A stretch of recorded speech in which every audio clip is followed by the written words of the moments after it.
স্টেশনের ভিখারির গল্প। একটি ব্যস্ত শহরের রেল স্টেশন। প্রতিদিন সকাল থেকে রাত পর্যন্ত হাজার হাজার মানুষ সেই স্টেশনের ভেতর দিয়ে যাতায়াত করত। এই ভিড়ের মাঝেই কোণে বসে থাকত এক ভিখারি। নাম তার রহিম। তার বয়স 40-এর কাছাকাছি। ছেঁড়া কাপড়, অগোছালো দাড়ি আর হাতে একটি পুরনো ভিক্ষার পাত্র। ছোটবেলায় বাবাকে হারানোর পর আর্থিক কষ্টের কারণে সে পড়াশোনা করতে পারেনি। একসময় কাজের খোঁজে বের হলেও দক্ষতা না থাকায় কোথাও টিকে থাকতে পারেনি। শেষ পর্যন্ত স্টেশনের মাটি হয়ে উঠল তার আশ্রয়। প্রতিদিন ট্রেন আসা যাওয়ার শব্দে সে হাত বাড়িয়ে বসে থাকত।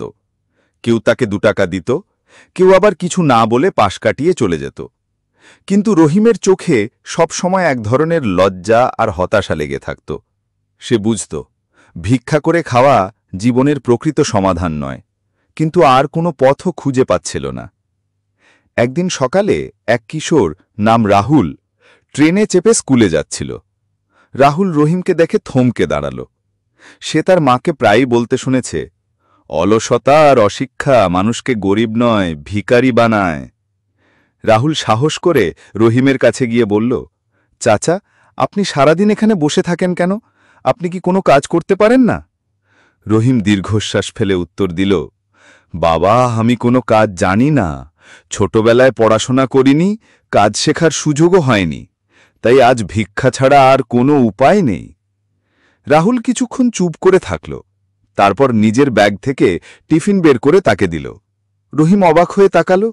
রাহুল হাসি মুখে বলল, চাচা, যদি আপনি চান আমি আপনাকে একটু পড়াশোনা শেখাতে পারি। আমি স্কুলে যাই। আপনার বয়স যতই হোক, পড়াশোনার কোনো বয়স নেই। প্রথমে রহিম রাজি হতে চাইল না। সে লজ্জা পাচ্ছিল এই বয়সে কি করে পড়ালেখা শিখব। কিন্তু রাহুল প্রতিদিন স্কুলে যাওয়ার আগে 5 মিনিট তার কাছে আসত। অক্ষর শেখাত। ক, খ, গ শেখার আনন্দে রহিমের মন ভরে উঠতে লাগল। ধীরে ধীরে রহিম নিজের ভেতর নতুন এক শক্তি খুঁজে পেল। একদিন স্টেশনের কুলিরা তাকে ডাকল, এই, তুমি তো এখন লিখতে পড়তে একটু জানো, টিকিট নাম্বার দেখে দিতে পারবে? রহিম হাসি মুখে কাজটা করে দিল। মানুষ খুশি হয়ে তাকে ভাড়া দিল। দিন দিন সে ছোটখাটো কাজ শুরু করল। ব্যাগ বহন করা, যাত্রীদের আসন খুঁজে দিতে সাহায্য করা। মানুষ আর তাকে ভিখারি নয়, সাহায্যকারী মানুষ হিসেবে দেখতে শুরু করল। মাসের পর মাস কেটে গেল। একসময় রহিম কিছু টাকা জমালো এবং একটি ছোট চায়ের দোকান খুলল স্টেশনের পাশে। ভোরবেলা চায়ের গন্ধে যাত্রীদের মন ভরে যেত। সেই ভিখারি, যাকে একসময় সবাই অবহেলা করত, এখন